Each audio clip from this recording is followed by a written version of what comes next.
माता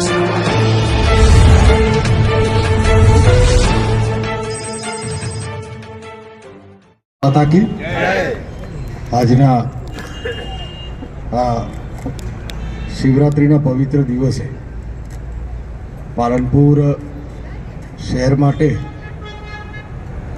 city bus સેવાના આ કાર્યક્રમમાં ઉપસ્થિત વિસ્તારના લોકપ્રિય ધારાસભ્ય મારા મિત્ર આદરણીય અનિકેતભાઈ, નગરપાલિકાના પ્રમુખ આદરણીય ચીમનભાઈ, ચીફ ઓફિસર શ્રી જીગરભાઈ, આપણા સૌના વડીલ હરેશભાઈ, ભાસ્કરભાઈ, મહેશભાઈ, રેખાબેન, મહામંત્રી શ્રી કનુભાઈ, સિટી બસના ચેરમેન ભારતીબેન, શહેર પ્રમુખ શ્રી, યુવા મોરચાના પ્રમુખ શ્રી એટલે ગઢવીજી, પછી અમૃતભાઈ બેઠા છે, મહેશભાઈ બેઠા છે, દલપતભાઈ બેઠા છે, હસમુખભાઈ પટિયાર બેઠા છે, બધા જ અહીંયા ઉપસ્થિત સૌ શહેરના નાગરિકો, ભાઈઓ બહેનો, પત્રકાર મિત્રો, નરેન્દ્રભાઈ મોદી સાહેબ જ્યારથી ગુજરાતના મુખ્યમંત્રી બન્યા ત્યારથી છેવાડાના માનવીની ચિંતા કરે છે. આપણે જાણીએ છીએ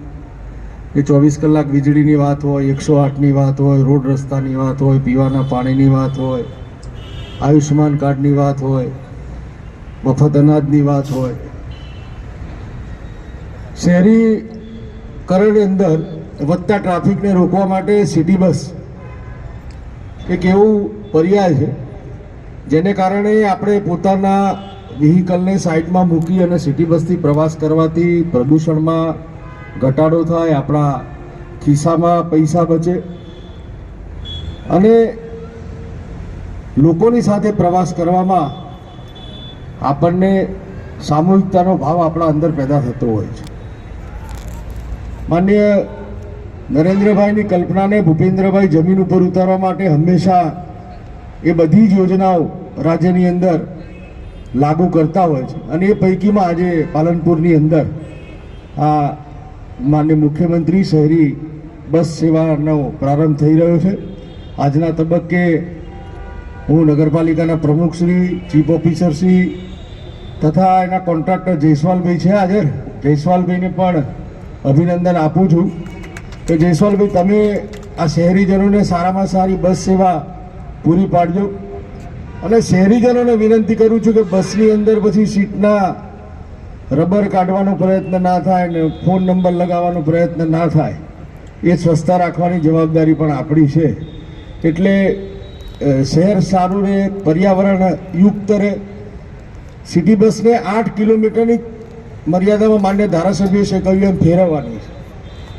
જયસ્વાલભાઈને મારી વિનંતી છે કોન્ટ્રાક્ટરને કે સિટી બસને કોઈના લગ્ન પ્રસંગ હોય, સારા ખોટા પ્રસંગે જોવું હોય તો પણ તમે સિટી બસ આપજો, જેથી કરીને એમને મોટા કોન્ટ્રાક્ટર, મોટા બસના જે ટ્રાન્સપોર્ટર છે એની જોડે જવું ના પડે અને સસ્તા ભાવે કોઈના ગામની અંદર જ 8 કિલોમીટરની ત્રિજ્યામાં લગ્ન હોય અથવા કોઈ સારું પ્રસંગમાં, ખરાબ પ્રસંગમાં જવું હોય તો સિટી બસ ઉપલબ્ધ કરાવે, જેને કારણે લોકોને ઓછા ખર્ચમાં એનો પ્રવાસ સુનિશ્ચિત થઈ શકે. એટલે આ પ્રકારની સુવિધા પણ આવનારા દિવસોમાં પાલનપુર શહેરને મળવાની છે.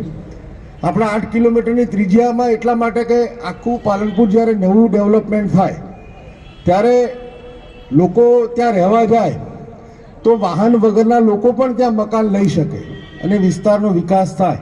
એને ધ્યાનમાં રાખી અને 8 કિલોમીટરની ત્રિજ્યા એ આપણે નક્કી કરેલી છે માન્ય ધારાસભ્ય શ્રી અને ચીફ ઓફિસર શ્રી.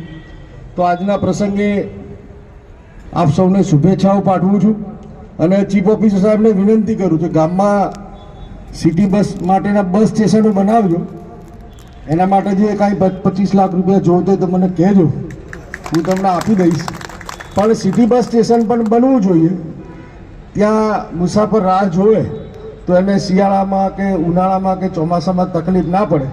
તો માન્ય ચીમનભાઈ, માન્ય ધારાસભ્યશ્રી અને ચીફ ઓફિસર મને કહેશે એ પ્રમાણે હું તમને પૈસા મોકલી આપીશ, પણ તમે કરજો. બીજું, ભારતીય જનતા પાર્ટીના કાર્યકર્તા તરીકે ચીમનભાઈએ હમણાં 5 વર્ષનો હિસાબ આપ્યો. આ જ ભારતીય જનતા પાર્ટીનું કાર્યકર્તાની જવાબદારી છે. કોઈની તાકાત નથી કે અહીંયા સ્ટેજ ઉપર આવીને પોતાના કામનો હિસાબ આપે. ભાઈ એમના પૂરી આખી